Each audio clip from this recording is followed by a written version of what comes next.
الصيف بقى مش عايز غير أكلات سهلة وسريعة وبلاها بقى طبيخ ووقفة بالساعات في المطبخ. وصفة النهاردة هنحضرها في 3 دقايق. 3 دقايق، 3 دقايق. مجرد ما هتقطعي الحاجة وتجهزي المكونات جنبك خلاص انت الوصفة بتاعتك كده جاهزة. هنعمل النهاردة العجة المصرية بطريقة فظيعة، وانا واثقة ان اللي هيجربها بالطريقة دي هيدمنها. وصفة النهاردة زي ما بيقولوا كده من ألذ وأطعم الوصفات اللي ممكن تعمليها في حياتك. هنقطع الخضار بتاعنا زي ما انتوا شايفين كده، خضرة بكل أنواعها، شبت وكزبرة وبقدونس هنقطعهم قطع صغيرة، والبصل برضو مكعبات صغيرة، وفلفل ألوان وفلفل حراق، وطماطماية برضو متقطعة، وتوم. ومعانا كوبايتين دقيق وست بيضات وكوباية لبن بالحجم اللي انتوا شايفينه ده. لغاية دلوقتي الوصفات سهلة والمكونات سهلة وبسيطة جدا.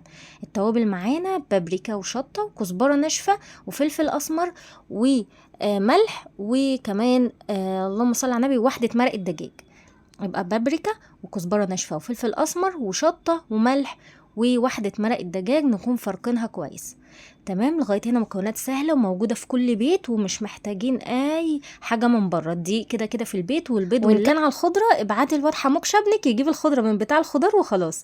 هنجيب هنا طاسة ونحط فيها معلقة زيت ذرة، وهننزل بكل الخضار اللي معانا، وهنسيب حبة خضرة بس كده على جنب، وهقولك هنعمل بيهم ايه دلوقتي. حطينا رفعنا الطاسة دي على النار مدة لا تقل عن 10 دقايق لغاية ما الخضار يدبل بالشكل القمر ده وريحته كده تملى المكان. تشيليه على طول من على النار، مش عايزين الخضار ياخد اي لون، هو يدبل بس وريحة الخضار تطلع. هنبتدي بقى نحط عليه التوابل ونقلبها ونسيبه يبرد على جنب. وهنا حطينا اللبن على البيض وخفقناهم كويس جدا، وبعد كده نزلنا بيهم على الدقيق، وابتدينا نقلب لغايه ما المكونات كلها كده تندمج مع بعض وما يبقاش فيه اي تكتلات للدقيق.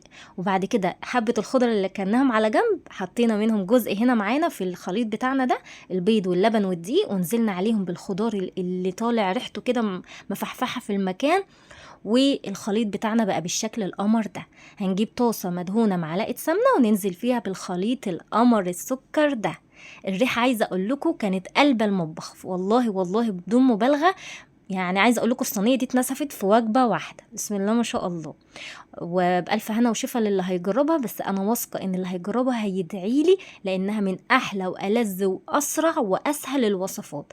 وجبه كده متكامله وفيها كل الخضار، مفيده جدا ليك للكبار وللاطفال. غنيه بكل الوصفات. هي مش عايزه بقى غير شويه حبه بطاطس محمرين وطبق مخلل كده في التمام، والعيش البلدي بتاعك، وبألف هنا وشفا. حقيقي حقيقي اللي هيجربها بالطريقة دي هيجربها على طول بالطريقة دي.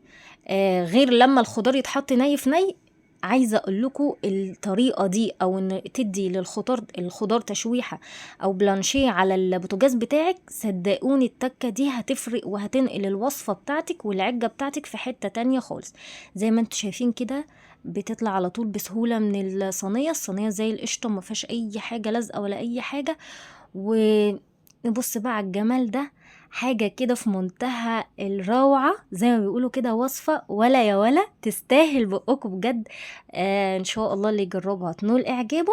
مستنية ارائكم وكومنتاتكم علشان بتدوني طاقة كده وحافز ان انا استمر واكمل. وربنا يديمكم في حياتي نعمة كبيرة، واشوفكم ان شاء الله في وصفة جديدة. بس اوعي لو انتي لسه اول مرة تشوفي القناة بتاعتي متعمليش لايك للفيديو وسبسكرايب للقناة عشان تنضم لعيلتي الكبيرة الجميلة. وباي باي.